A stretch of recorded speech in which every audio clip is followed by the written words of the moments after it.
So what I did, I sort of got some pictures from over the years and a little bit of a slideshow, just to kind of give us a sense of the fact that the Muslim Link really has been a repository of our community's history. It has only been 10 years, so we don't have all of the stories that Muslims have brought to the capital city, all of the interactions with different communities. You know, the fact that, you know, the main mosque started off in the church next door. I wish we had all of those pictures. I wish we had all of those stories. But our community was very small, and they were focusing on just building institutions, and newspapers were, unfortunately, it seems, not a very big concern for a lot of people. And even now, I mean, even the crowd in this room, I mean, it's a great crowd. Thank you all for coming, but we should have a full house. This is our newspaper. This is where our stories are going to remain for future generations, how people are going to remember us. And one thing that has kept me and others committed to this paper is that we need to start having our own narrative. You know, if we allow the mainstream media to tell us what Muslims think about, care about, worry about, fight about, then we are not going to perhaps have the most accurate image of who we are, to pass down to our children and to our neighbors and to let people know who we are. So anyway, I put together some images, and I'll sort of go through them. I'll click through them, perhaps a little quickly over some. You will recognize some people that you know, or maybe some people that you don't know. Almost all of the pictures are directly from our archives, and our archives are there. They're on the website from the very first issue, which was a tiny little flyer that Brother Ali put together. And in the very beginning, it was primarily not a newspaper, but more of a views paper. You know, how to think about Islamic issues. It was almost like a cheerleading paper, like here's ways to keep up your belief. Here's a way to stay a strong believer. And it wasn't so much about our news, but over the years, it started to evolve. So it captured our struggles.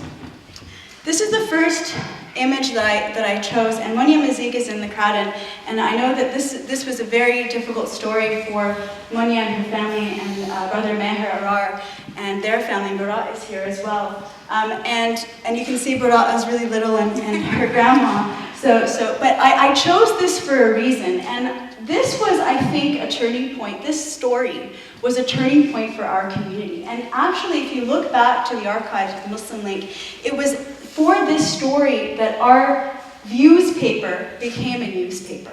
Because all of a sudden, we had very big, humongous, national, international stories happening right at our doorstep. So Meher Arar's story started to appear in our paper, and that's exactly when we started to sort of go from a little newsletter to a newspaper. And if you look at it in the beginning, it was quite simplistic. It was, you know, not too sophisticated, but it was telling people stories. And this is one of the first stories, and we didn't even put names on it. I don't really remember who put that one together. One of us did. It was probably through wire stories. We hadn't even yet developed going out and interviewing people, but we were trying to capture what was happening. Later on, some of the stories that were written about Meher Arar and Monia Mazik and their family were written by Hadil Al-Chalchi. She went on, she had studied engineering here in Ottawa, then journalism, and went on now to be a foreign correspondent for Reuters. And she started off with the Muslim Link. So when we say that we were covering issues that were national, international, not only were we doing so, but some of our own reporters were going to do big stories. So this was almost a training ground. It continues to be a training ground. We have other writers now who are writing at the Toronto Star. We have other writers who are going and trying to pursue other studies in journalism and media communications. So this is really, it's not just for fun. This actually turned out to be an important institution that we were building.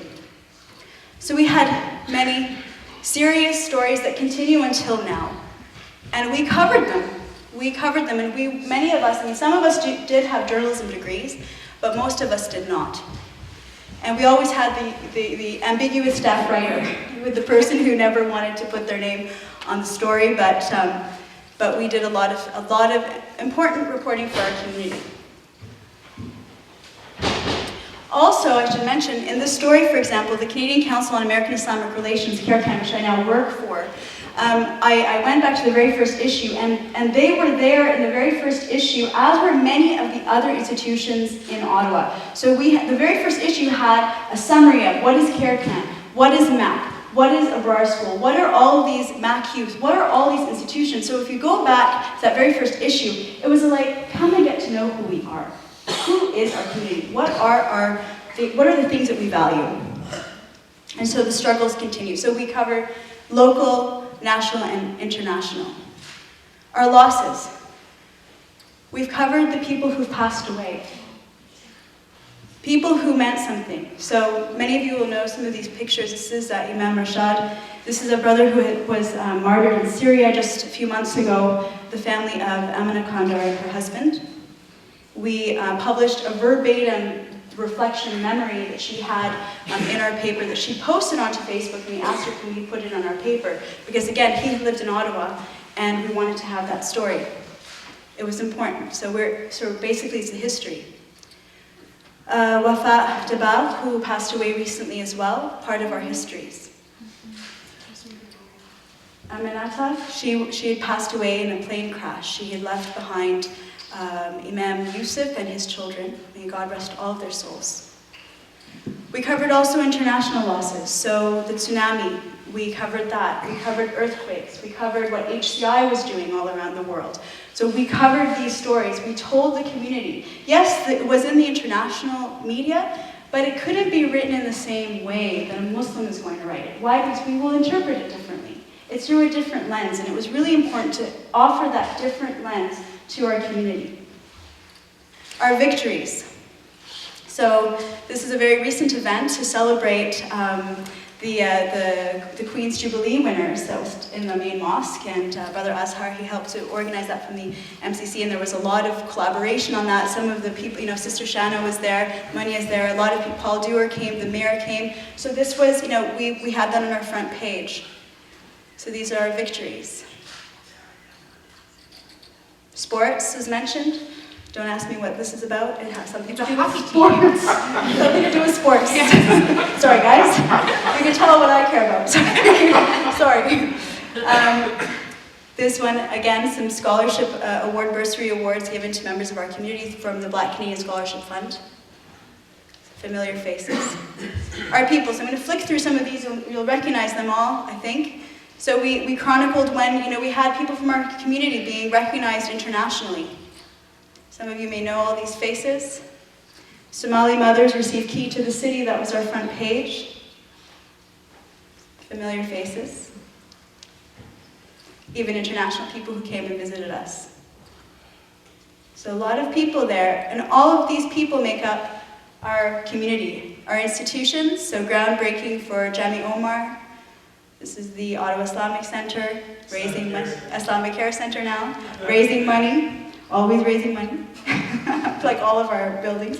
SNMC, tree planted, Cordova, AMA celebrates opening of new mosques. So we have been covering all of these institutions growing, and now they've become part of our city. But if you go back into our archives, you'll go and you'll see, when did they start? Who was there? Who was the first person who opened that door for someone?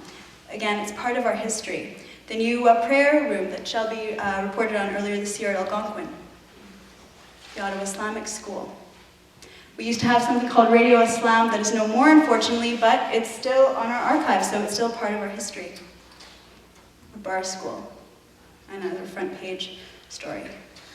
Our businesses, so the fashion that was mentioned earlier, that was pretty interesting, earlier in one of our issues, so we had some great pictures. I don't know if anyone remembers Crispy Chicken. Does anyone remember Crispy's Chicken on Rita Street? Does anyone remember that place? Okay, so I remember that place, and I couldn't find any old images of that restaurant, but when I was pregnant with my first daughter, I was there almost every day. So it was really nice to go back in the archives and see the ads for that place. I got hungry. Muslim Gear, we covered when Muslim Gear first started. It's a very well-known, very popular Muslim company now that sells clothing, and I was able to find probably the first story ever about this place in our paper, like, I don't know, 8 years ago. Our causes. So whenever we're doing things for the community, we're out there, we're helping out, blood bank, whatever we're doing, Islam Awareness Week, the Muslim League tries to be there. We're raising money for MS, Sadaqah Food Bank. These are clothes that are going to Syria for the many rounds of collections that have been going on over the past few years. Again, the tree planting, different campaigns, different lecturers that are coming all over the world to tell us about things going on abroad. Our artists, so in the house we have Audrey somewhere here and Bara'a. This was that expression of Muslim women. We've covered that for several years now. And again, our community, the men wouldn't know anything about that story if they didn't have the Muslim link. Because it would just, my husband always says to me whenever I'm going, and I've gone 3 years in a row, what do you guys do there anyway? I'm like, you can never understand. Our futures. So this is from 2005 that the Muslim League, and probably earlier there'll be other issues. Our Muslim youth, we were exploring, what's out there for them, what are their issues, what do they need to do. So, we've been there. Not everyone has been reading all of those stories, but they're there. And I think they're going to serve as a really important memory of our community.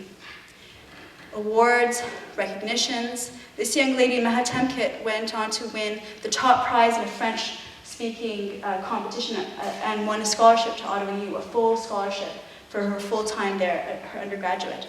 So these are our stories. So these are all parts of who we are, and we've been there. And it's all on our website, www.muslimlink.ca. Be part of the story, read it, let other people know, like Shelby has said.